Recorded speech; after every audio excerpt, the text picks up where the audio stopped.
तो एपिसोड की स्टार्टिंग में दिखाया जाता है कि हॉबिन पाकुगो से इतनी बुरी तरीके से पिटने के बाद खुद को अपने घर के अंदर बंद कर लेता है।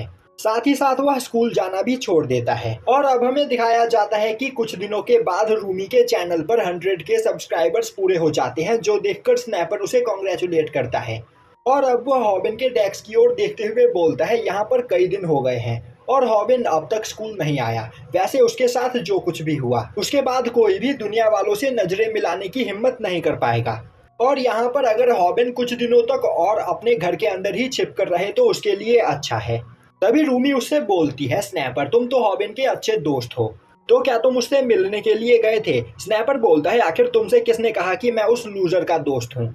और अब वह रूमी से बोलता है, रूमी क्या तुम्हें यहाँ पर अपने लिए प्रोड्यूसर और कैमरामैन चाहिए? मैं तुम्हें बताना चाहता हूँ कि मैं काफ़ी ज़्यादा एक्सपीरियंस पर्सन हूँ, तो अगर तुम चाहो तो तुम्हारे चैनल को ग्रो करने में मैं तुम्हारी मदद कर सकता हूँ। तभी पीछे से आते हुए पाकुगो स्नैपर को पकड़ते हुए बोलता है, मुझे तो लग रहा था कि तुम हॉबिन के बेस्ट फ्रेंड हो। स्नैपर बोलता है, आखिर मैं उस लूजर के साथ दोस्ती क्यों करूंगा, हम तो बस वहां पर बिजनेस पार्टनर थे। और तो और अब यहाँ पर हॉबिन का करियर बर्बाद हो चुका है, तो उसके साथ रहने में मेरा यहाँ पर कोई भी फायदा नहीं। यह सुनते ही पाकुगो स्नैपर को एक काफी खतरनाक पंच मारता है और अब वह बोलता है, पहले तुमने मुझे धोखा दिया और मुझे धोखा देने के बाद तुमने हॉबिन के साथ हाथ मिला लिया, पर अब जब हॉबिन का चैनल खत्म हो चुका है तो तुम उसे भी धोखा देकर रूमी के पास जाना चाहते हो। मैंने आज से पहले तुम जैसा कमीना इंसान कभी नहीं देखा। और अब वह वहां पर बुरी तरीके से स्नैपर को मारने लगता है, जो देखकर रूमी बहुत ही ज्यादा डर जाती है। वहीं पर क्लास के सभी लोग स्नैपर को देखते हुए बोलने लगते हैं, स्नैपर सच में एक गद्दार है। उसने पहले पाकुगो को धोखा दिया और अब वह यहाँ पर हॉबिन को भी धोखा देना चाहता है। यह बस यहाँ पर लोगों का फायदा उठाना जानता है और कुछ भी नहीं, तो हमें इससे दूर ही रहना चाहिए। दूसरी ओर उन सभी लोगों की बातें सुनकर पाकुगो सोच रहा होता है, मैं एक लूजर हूँ, हॉबिन से भी बड़ा लूजर, और मेरे अंदर यहाँ पर गलत के सामने खड़ा होने की हिम्मत नहीं। मैं हॉबिन से भी ज्यादा कमजोर हूँ और मुझे इस दुनिया में सरवाइव करना आता है। इस दुनिया और समाज में सरवाइव करने के लिए हमें लोगों का फायदा उठाना पड़ता है और हमारा यह समाज लूजर्स की कोई भी इज्जत नहीं करता। हमारा समाज भी हमेशा ताकतवर लोगों का ही साथ देता है, इसीलिए मुझे भी कमजोरों को धोखा देने में कोई भी प्रॉब्लम नहीं। और खुद को जिंदा रखने के लिए और इस दुनिया में सरवाइव करने के लिए अगर मुझे यह करना पड़े तो इसमें कोई भी गलत बात नहीं। दूसरी ओर स्नैपर को मारने के बाद पाकुगो ने वहां पर अपना लाइव स्ट्रीम ऑन कर दिया होता है और अब वह अपने सभी सब्सक्राइबर्स को पिटा हुआ स्नैपर दिखाने लगता है। दूसरी ओर स्नैपर की हालत को देखकर पाकुगो के सब्सक्राइबर को भी मजा आ रहा होता है। तभी स्नैपर उठकर खड़ा होता है और अब वह बोलता है, हॉबिन के द्वारा बनाई गई वीडियो के बाद पाकुगो के सब्सक्राइबर यहाँ पर काफी तेजी से नीचे गिर गए थे, पर जब से यहाँ पर पाकुगो ने हॉबिन को लाइव मारा है तब से उसके सब्सक्राइबर काफी तेजी से बढ़ते चले जा रहे हैं। और तो और अब यहाँ पर उसके पूरे 9 लाख सब्सक्राइबर कंप्लीट हो चुके हैं। और तो और पाकुगो ने अब यहाँ पर अपना कंटेंट भी चेंज कर लिया है। अब यह यहाँ पर बस अपनी वीडियो में कमजोरों को परेशान करता है। दूसरी ओर पाकुगो से पिटने के बाद हॉबिन के 10,000 सब्सक्राइबर माइनस हो चुके हैं और कुछ ही दिनों में यहाँ पर हॉबिन का चैनल डेड हो जाएगा, क्योंकि उसने कई दिनों से एक भी वीडियो अपलोड नहीं किया है। उसके चैनल के ऊपर कई सारे उसके सपोर्टर्स भी मौजूद हैं और वीडियो अपलोड न करने की वजह से वह सभी लोग भी हॉबिन को छोड़कर जल्द ही यहाँ से चले जाएंगे। इसीलिए अब मुझे भी हॉबिन का साथ छोड़कर आगे बढ़ना होगा और यह सब कुछ इस पाकुगो की वजह से हुआ है। तभी पाकुगो स्नैपर के पास आते हुए बोलता है, स्नैपर मेरे पास यहाँ पर तुम्हारे लिए एक काम है। अगर यहाँ पर मेरे 1 मिलियन सब्सक्राइबर पूरे हो गए तो मैं तुम्हें दोबारा से अपने कैमरामैन की जॉब दे दूंगा। यह सुनकर स्नैपर खुश हो जाता है। तभी पाकुगो बोलता है, वैसे मुझे यह बताओ, तुम्हें हॉबिन का घर पता है ना? मैं चाहता हूँ कि तुम हॉबिन के घर जाकर उसे बुलाकर मेरे सामने लेकर आओ, क्योंकि मैं दोबारा लाइव स्ट्रीम के दौरान उसे मारना चाहता हूं और अगर मैं लाइव स्ट्रीम के दौरान दोबारा से हॉबिन को मारूंगा तो मुझे काफी सारे पैसे भी मिलेंगे, साथ ही साथ मेरे 1 मिलियन सब्सक्राइबर कंप्लीट हो जाएंगे। अब यह सुनकर स्नैपर यह करने के लिए तैयार हो जाता है, पर उसे हॉबिन के घर का एड्रेस याद नहीं होता है, इसीलिए वह हॉस्पिटल में भागते हुए हॉबिन की मदर के पास जाता है और अब वह उनसे बोलता है कि आखिर हॉबिन इतने दिनों से कहाँ पर है। वह इतने दिनों से स्कूल नहीं आया, जो देखकर वह काफी ज्यादा परेशान है, इसीलिए वह वापस से हॉबिन को स्कूल ले जाने के लिए आया है। तभी हॉबिन की मदर बोलती है कि पिछले कई दिनों से हॉबिन उनसे भी मिलने के लिए नहीं आया है। जो सुनते ही स्नैपर हॉबिन की मदर से उसके घर का एड्रेस ले लेता है। अब हॉबिन की मदर एक कागज के ऊपर एड्रेस लिखते हुए बोलती है, तो क्या तुम हॉबिन के नए दोस्त हो? यह बोलते हुए वह स्नैपर को हॉबिन के घर का एड्रेस दे देती है। अब उस एड्रेस को देखते ही स्नैपर काफ़ी ज़्यादा खुश हो जाता है और बोलने लगता है, मुझे यहाँ पर दोबारा से मेरी जॉब मिलने वाली है। भले ही इसके लिए मुझे अपने दोस्त को बेचना पड़ेगा, पर मैं यहाँ पर सरवाइव करने के लिए यह करने को भी तैयार हूँ। अब हमें दिखाया जाता है कि अगले दिन पाक को स्नैपर को काफ़ी बुरी तरीके से मारकर अपने सामने खड़ा करता है और अब वह बोलता है, मैंने तुमसे क्या कहा था, कल तुम अपने साथ हॉबिन को स्कूल लेकर आओगे, पर तुम अपने साथ हॉबिन को स्कूल में नहीं लेकर आए। स्नैपर उससे बोलता है, कल मैं हॉबिन के घर गया था और मैंने उसके घर के बाहर खड़े होकर काफी ज्यादा आवाज लगाई, पर हॉबिन घर से बाहर निकलकर नहीं आया। यह सुनते ही पाकुगो अपने लाइव स्ट्रीम को ऑन करता है और अब वह स्नैपर को मारते हुए बोलने लगता है, मेरे सब्सक्राइबर्स यहाँ पर तुम्हारी बकवास नहीं सुनना चाहते हैं, वह यहाँ पर हॉबिन को पिटते हुए देखना चाहते हैं। और अब वह स्नैपर का बाल पकड़ते हुए बोलता है, स्नैपर मैं चाहता हूँ कि तुम मेरे वीडियो के रास्ते हॉबिन तक एक मैसेज पहुंचाओ और उसे जल्द से जल्द स्कूल में बुलाओ, जिससे मैं यहाँ पर उसे मारकर पैसे कमा सकूं। तभी स्नैपर बोलता है, हॉबिन स्कूल में मत आना। पाकुगो ने यहाँ पर अपने कई सब्सक्राइबर्स के साथ शर्त लगाई है कि वह दोबारा से हॉबिन को अपने लाइव स्ट्रीम में मारेगा और यह यहाँ पर तुम्हें अपने वीडियो में मारकर पैसे कमाना चाहता है, तो मैं तुमसे रिक्वेस्ट करता हूँ स्कूल मत आना। यह सुनते ही पाकुगो स्नैपर के चेहरे पर एक पंच करता है, जिससे वह वहां पर अनकॉन्शियस होने लगता है। वहीं पर उसे याद आ रहा होता है कि जब कल वह हॉबिन की मदर से हॉबिन के घर का एड्रेस लेकर वापस लौट रहा था, तब हॉबिन की मदर ने उसे रोकते हुए उससे कहा था कि तुम हॉबिन के नए दोस्त हो ना। हॉबिन यहाँ पर आजकल हमेशा तुम्हारी ही बात करता रहता है और मैं यह देखकर काफ़ी ज़्यादा खुश हूँ कि कई सालों के बाद हॉबिन ने अपने स्कूल में एक नया दोस्त बनाया है, तो प्लीज़ हॉबिन का ख्याल रखना। अब यह सुनकर स्नैपर का दिल पिघल जाता है और अब वह सोचने लगता है, मैं यहाँ पर हॉबिन को पैसों के लिए बेचने जा रहा था, पर हॉबिन मेरा दोस्त है, इसीलिए मैं अब उसके साथ कुछ भी बुरा नहीं होने दूंगा। वहीं पर प्रेजेंट टाइम में पाकुगो स्नैपर को काफ़ी बुरी तरीके से मार रहा होता है, जिसके बाद इसी तरह पाकुगो रोज स्नैपर को बुली करता है और उसे हॉबिन को स्कूल में वापस लाने के लिए बोलता है, पर स्नैपर वहां पर ऐसा कुछ भी नहीं करता है, जिससे गुस्सा होकर पाकुगो स्नैपर को रोज मारता है। और अब दिखाया जाता है कि 1 महीने के बाद पाकुगो दोबारा लाइव स्ट्रीम को स्टार्ट करता है। वहीं पर उसने स्नैपर को काफी बुरी तरीके से मार रखा होता है और अब वह बोलता है, हॉबिन मैं तुम्हें एक मैसेज देना चाहता हूँ, क्या तुम अपने दोस्त को इसी तरह पिटते हुए देखना चाहते हो? अगर नहीं तो जल्द से जल्द स्कूल में मुझसे मिलने के लिए आ जाओ। तभी स्नैपर अपना सर उठाते हुए बोलता है, हॉबिन चाहे कुछ भी क्यों ना हो जाए स्कूल मत आना, मैं तुम्हारी जगह यहाँ पर मार खाते हुए खुश हूँ, तुम्हें स्कूल आने की कोई भी जरूरत नहीं। और तभी वह देखता है कि हॉबिन उसके बगल में ही खड़ा पाकुगो की उस वीडियो को देख रहा होता है। अब उसे देखते ही पाकुगो खुश हो जाता है और बोलता है, हॉबिन आखिर तुमने मुझे कितना इंतजार करवाया, पर फाइनली तुम यहाँ पर आ ही गए, तो मेरे हाथों पिटने के लिए तैयार हो जाओ। तभी हॉबिन अपने चैनल पर लाइव स्ट्रीम को ऑन करते हुए अपना फोन पाकुगो को दे देता है और बोलता है कि यहाँ पर हर एक चीज को अच्छे से रिकॉर्ड करना, क्योंकि मैं वापस लौट आया हूँ अपना बदला लेने के लिए। दूसरी ओर उस लड़की को जैसे ही पता चलता है कि हॉबिन स्कूल में वापस आ गया है और उसने पाकुगो को फाइट के लिए चैलेंज किया है, वह भागते हुए हॉबिन के क्लास की ओर आने लगती है। वहीं पर पाकुगो और हॉबिन दोनों ही एक दूसरे के सामने खड़े होते हैं, जो देखकर क्लास के सभी स्टूडेंट्स काफी ज्यादा डर चुके होते हैं और बोल रहे होते हैं कि हॉबिन दोबारा से यहाँ पर पाकुगो के हाथों पिटने वाला है। तभी पाकुगो अपने हाथ से हॉबिन के ऊपर अटैक करने की कोशिश करता है, पर हॉबिन अपने सर को आगे करते हुए उसके अटैक को ब्लॉक कर लेता है, जो देखते ही पाकुगो हंसते हुए बोलने लगता है, बेवकूफ तुम्हें इस टेक्निक के अलावा यहाँ पर कोई दूसरी टेक्निक आती ही नहीं है, तो क्या तुम्हें सच में लग रहा है कि तुम मुझसे फाइट में जीत सकते हो? अभी हॉबिन वहां पर उससे फाइट करने के लिए तैयार हो जाता है, जो देखते ही स्नैपर परेशान हो जाता है और बोलने लगता है, पिछली बार भी हॉबिन ने इसी टेक्निक का यूज करते हुए पाकुगो के साथ फाइट करने की कोशिश की थी, पर वह बुरी तरीके से पिटा था, तो आखिर यहाँ पर हॉबिन के दिमाग में चल क्या रहा है?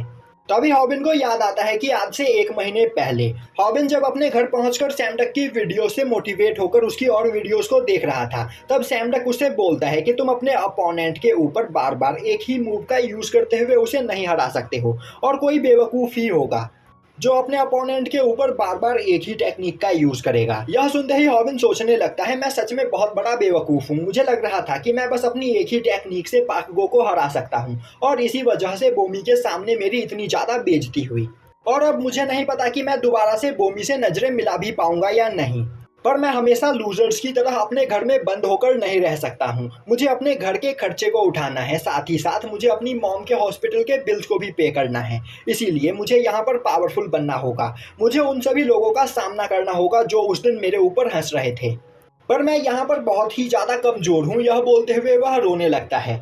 वहीं वह सोच रहा होता है, काश मैं एक एनिमे की दुनिया में होता जब मुझे एक पावरफुल और नई बॉडी मिल जाती, जिस बॉडी का यूज करते हुए मैं अपने सभी दुश्मनों को यहाँ पर सबक सिखाता। पर यह रियल वर्ल्ड है, रियल वर्ल्ड में ऐसा कुछ भी नहीं होता है। यह बोलते हुए वह सैम डक की एक वीडियो को प्ले करता है, जिसमें सैम डक बोल रहा होता है, हर इंसान यही सोचता है कि बिना मेहनत किए उसे पावरफुल और मस्कुलर बॉडी मिल जाए, और हमारी रियल दुनिया में ऐसा कुछ भी नहीं होता है।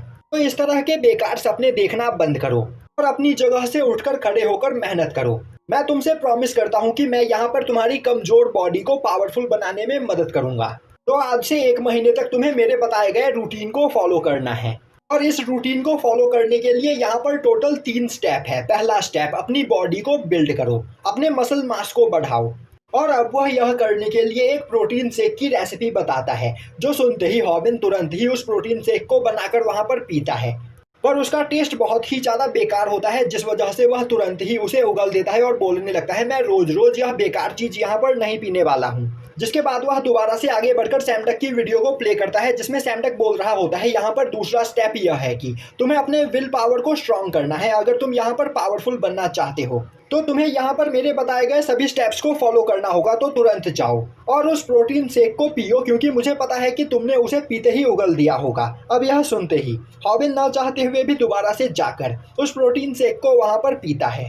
और अब सैम डक आगे अपनी वीडियो में बताता है कि तुमने जिस प्रोटीन शेक को अभी पिया है, उसे डाइजेस्ट करने के लिए तुम्हें यहाँ पर मेहनत करनी होगी, जिससे वह प्रोटीन तुम्हारे मसल्स के अंदर जाएगा और तुम्हारी मसल्स की पावर बढ़ेंगी। यह सुनते ही हॉबिन उस जगह पर एक्सरसाइज करने लगता है। जिसके बाद वह दोबारा से सैम डक की वीडियो को आगे प्ले करता है, जिसमें सैम डक तीसरा स्टेप यह बताता है कि तुम्हें यहाँ पर अपने स्टेमिना को बिल्ड करना होगा। और स्टेमिना को बिल्ड करने के लिए यहाँ पर सबसे अच्छी चीज़ है स्विमिंग। तो किसी स्विमिंग पूल में जाओ और वहाँ पर कम से कम आधे घंटे तक स्विमिंग करो। पर एक बात याद रखना, तुम्हें स्विमिंग करने वक्त अपनी मुट्ठियों को बंद रखना है, जिससे तुम्हारे हाथों की पावर बढ़ेगी। अब हमें दिखाया जाता है कि हॉबिन एक जगह पर स्विमिंग कर रहा होता है, और अब वह उस जगह पर आधे घंटे तक स्विमिंग करने के बाद काफ़ी ज़्यादा थक जाता है। तभी हमें दिखाया जाता है कि वह कोई स्विमिंग पूल नहीं बल्कि पब्लिक बाथरूम होता है, जहाँ पर हॉबिन गर्म पानी के टब में स्विमिंग कर रहा होता है। अब अपनी स्विमिंग खत्म करने के बाद हॉबिन दोबारा से सैम डक की वीडियो को प्ले करता है, और अब वह देखता है कि सैम डक अपनी वीडियो में बोल रहा होता है कि 1 महीने तक इन तीनों स्टेप्स को पूरा करने के बाद भी तुम्हारी बॉडी स्ट्रांग नहीं बन पाएगी और तुम अपने से ज्यादा पावरफुल अपोनेंट को नहीं हरा पाओगे। जो सुनकर हॉबिन को काफी ज्यादा गुस्सा आता है। तभी सैम डक बोलता है, तुम्हें यहाँ पर अपने से ज्यादा पावरफुल अपोनेंट को हराने के लिए उससे ज्यादा पावरफुल होने की कोई जरूरत नहीं, बस तुम्हें यहाँ पर एक अच्छी टेक्निक आनी चाहिए जिसका यूज करते हुए तुम अपने अपोनेंट को घायल कर सको। जो सुनकर हॉबिन को कुछ भी समझ में नहीं आता है। तभी सैम डक वीडियो में आगे बताता है कि जिस तरह वीडियो गेम में प्लेयर लेवल 1 से स्टार्ट करता है और वह धीरे धीरे अपने लेवल को बढ़ाता है, और साथ ही साथ वह कई सारे खतरनाक टेक्निक भी सीखता चला जाता है। उसी तरह हॉबिन भी इस जगह पर पहले अपनी बॉडी को स्ट्रॉन्ग करेगा, जिसके बाद आगे उसे कई सारी मार्शल आर्ट टेक्निक सीखने को मिलेंगी। यह सुनते ही हॉबिन खुश हो जाता है। तभी सैम डक अपनी वीडियो में बताता है कि एक बार एक जर्नलिस्ट ने इस दुनिया के सबसे ज्यादा फेमस MMA फाइटर का इंटरव्यू लिया था, और उसने उस MMA फाइटर से पूछा था कि बचपन में सभी उस MMA फाइटर को बुली किया करते थे और वह MMA फाइटर काफ़ी ज़्यादा कमज़ोर हुआ करता था, पर फिर अचानक से वह फाइटर दुनिया का सबसे पावरफुल MMA फाइटर कैसे बन गया। तब उस MMA फाइटर ने उस जर्नलिस्ट को बताया था कि उसे एक ऐसी टेक्निक मिल गई जिस टेक्निक का यूज़ करते हुए वह अपने किसी भी अपोनेंट को नॉकडाउन कर सकता है। जो सुनकर हॉबिन काफ़ी ज़्यादा हैरान हो जाता है। तभी सैम डक बोलता है, आज की इस वीडियो में मैं तुम्हें वही टेक्निक सिखाने जा रहा हूँ, तो एकदम सीधे खड़े हो जाओ और अपना फाइटिंग स्टैंड लो। जिसके बाद अपने पैरों को खोलते हुए जमीन के ऊपर अपने पैरों की ग्रिप बनाओ, और अब अपने अपोनेंट को पंच करने के लिए अपने राइट हैंड को काफ़ी तेजी से पीछे खींचो। जिसके बाद अपने राइट लेग से अटैक करो। अब प्रेजेंट टाइम में पाकुगो से फाइट करते हुए हॉबिन इसी टेक्निक का यूज करता है, जो देखकर पाकुगो को लगता है कि हॉबिन उसे पंच मारने वाला है, पर हॉबिन उसके पैरों के ऊपर काफ़ी तेजी से किक करता है। और अब वह बोलता है, यह लो किक काफ़ी खतरनाक टेक्निक है, तो तुम इससे नहीं बच सकते हो। अब यह देखकर पाकुगो को काफ़ी ज़्यादा गुस्सा आता है। वहीं पर हॉबिन को याद आ रहा होता है कि पिछले 1 महीने में उसने कम से कम 10,000 बार लो किक मारने की प्रैक्टिस की होगी। और तो और अब यहाँ पर उसकी बॉडी भी पहले से काफ़ी ज़्यादा पावरफुल बन चुकी है। तभी पाकुगो वहाँ पर ज़ोर-ज़ोर से हँसने लगता है और बोलता है, बेवकूफ़, अभी तुमने क्या कहा? यह लो किक टेक्नीक है।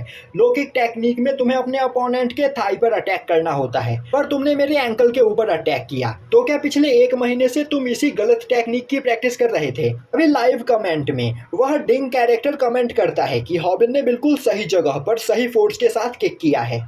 वहीं पर बैठा मुनस्योंग भी उस फाइट को देख रहा होता है और अब वह बोलता है, हॉबिन ने इतनी जल्दी इस टेक्निक को मास्टर कर लिया, मैंने इस बारे में कभी नहीं सोचा था। यह एमएमए स्टाइल लो किक है और इसे मार्शल आर्ट लैंग्वेज में काल्फ किक कहा जाता है, जिसका असर किक लगने के थोड़ी देर बाद दिखाई देता है। दूसरी ओर अब पाकुगो के पैरों में काफी तेज दर्द होने लगता है और अब हॉबिन बार बार एक ही जगह पर पाकुगो के लो किक मारने लगता है, जिससे पाकुगो बहुत ही ज्यादा इरिटेट हो जाता है और अब वो हॉबिन को मारने के लिए आगे बढ़ता है, जो देखते ही हॉबिन उससे बचकर भागने लगता है। वहीं पर उसे सैमडक की बात याद आ रही होती है कि फाइट के दौरान तुम्हें अपने अपोनेंट का स्टेमिना भी खत्म करना है और यह करने के लिए तुम उसके अटैक्स को डॉज करते हुए उससे बचकर भाग सकते हो। और अब वहां पर हॉबिन के पीछे भागते भागते पाकुगो थक जाता है, जो देखते ही हॉबिन दोबारा से उसे एक लो किक मारता है। यह देखते ही क्लास में बैठे सभी लोग हैरान हो जाते हैं और हॉबिन की तारीफ करने लगते हैं। तभी हॉबिन दोबारा से पाकुगो को लो किक मारता है, पर पाकुगो इस बार उसके अटैक को ब्लॉक कर लेता है और बोलता है, बेवकूफ़, तुम दोबारा से पहली वाली ही गलती कर रहे हो। तुम्हें क्या लग रहा है तुम एक ही टेक्निक का यूज़ करते हुए मुझे हरा सकते हो? और अब वह लगातार हॉबिन को पंच करने लगता है। वहीं पर हॉबिन उसके सभी पंचेस को ब्लॉक करने की कोशिश कर रहा होता है, साथ ही साथ वह हर बार उसे लो किक मार रहा होता है, पर पाकुगो अब उसकी टेक्निक को समझ चुका होता है, इसीलिए वह उसके अटैक को हर बार ब्लॉक कर लेता है। और अब यह देखकर पाकुगो वहां पर खुश होकर हंसने लगता है। तभी हॉबिन को याद आता है कि सैमडक ने उसे बताया था, तुम्हारी लो किक टेक्निक को देखकर तुम्हारा अपोनेंट अब ओवर कॉन्फिडेंट हो जाएगा और अब वह बस अपने पैरों को बचाने के बारे में सोचेगा, जिसके बाद तुम्हें इस सेम टेक्निक का यूज करते हुए अपने अपोनेंट को पंच करना है। और अब यह याद करते हुए हॉबिन काफी तेजी से आगे बढ़ते हुए पाकुगो के ऊपर अटैक करता है, जो देखते ही पाकुगो अपने पैरों को बचाने की कोशिश करता है, पर हॉबिन उसके पैरों पर अटैक न करके एक काफी खतरनाक पंच सीधा पाकुगो के नाक पर दे मारता है, जिससे पाकुगो उड़ते हुए दूर जाकर गिरता है और अब वह वहां पर बेहोश हो जाता है। वहीं पर यह देखकर आसपास खड़े सभी लोग हैरान हो चुके होते हैं। तभी पाकुगो के 2 साथी हॉबिन के ऊपर अटैक करने के लिए आगे बढ़ते हैं और बोलते हैं, आखिर तुम्हारी हिम्मत कैसे हुई पाकुगो के ऊपर हाथ उठाने की? तभी स्नैपर बीच में आते हुए बोलता है, अगर तुम दोनों ने आगे बढ़ने की कोशिश की तो तुम बहुत पछताओगे। हॉबिन मेरा दोस्त है और मैं यहाँ पर हॉबिन को बचाने के लिए तुमसे फाइट करने से भी पीछे नहीं हटूंगा। अब यह सुनकर वह दोनों पर्सन वहां पर शांत हो जाते हैं, जो देखकर स्नैपर बोलने लगता है, क्या सच में यह दोनों मुझसे डर गए? मैं सच में काफी ज्यादा कूल हूँ। तभी हमें दिखाया जाता है कि हॉबिन के पीछे मुनस्योंग खड़ा होता है, जिसे देखकर उन दोनों लोगों की हालत खराब हो चुकी होती है। वहीं पर हॉबिन रो रहा होता है, जो देखते ही मुनस्योंग उसके पास आते हुए उसके कंधे पर हाथ रख के बोलता है, हॉबिन तुम सच में एक काफी अच्छे फाइटर हो, तो रोना बंद करो, तुमने पाकुगो से अपना बदला ले लिया। तभी हॉबिन चिल्लाते हुए अपने सभी दर्शकों से उसके चैनल को सब्सक्राइब करने के लिए बोलता है। और अब हमें दिखाया जाता है कि हॉबिन की वह वीडियो भी वहां पर वायरल हो जाती है। वहीं पर हॉबिन से पिटने के बाद कई दिनों तक पाकुगो स्कूल नहीं आता है, जो देखकर हॉबिन सोचने लगता है, क्या पाकुगो मुझसे डर गया? मुझे ऐसा नहीं लगता, वह यहाँ पर जरूर कुछ न कुछ प्लान कर रहा होगा। पर जब से यहाँ पर पाकुगो मेरे हाथों पिटा है, मेरे क्लास के सभी लोगों के अंदर से उसका डर निकल गया है।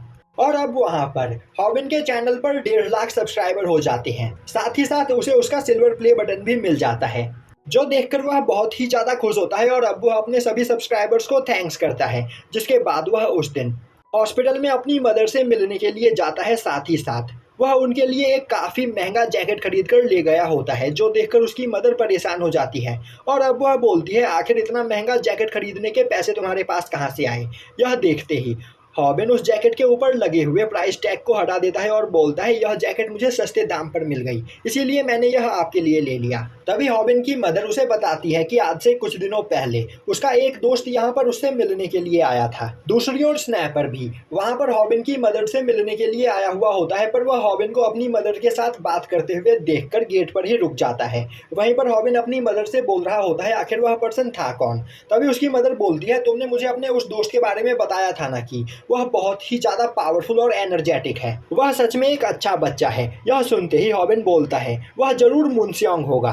यह सुनकर बाहर खड़े स्नैपर को काफी ज्यादा गुस्सा आता है। तभी हॉबिन अपनी मदर को बाय करते हुए हॉस्पिटल से बाहर जाने लगता है, पर बाहर उसे स्नैपर मिलता है जो उसे देखते हुए गुस्से में चिल्लाते हुए बोलने लगता है, तो यहाँ पर तुम्हारा दोस्त मैं नहीं बल्कि मुनस्यांग है। मुझे लगा था कि तुमने अपनी मदर को मेरे बारे में बताया होगा। यह बोलते हुए स्नैपर काफी तेजी से आगे बढ़ते हुए हॉबिन को एक पंच करने की कोशिश करता है, पर हॉबिन अपने सर को आगे लाते हुए उसके पंच को ब्लॉक कर लेता है और बोलता है बेवकूफ, अब तुम भी मेरे दोस्त हो। और यहीं पर यह एपिसोड खत्म हो जाता है।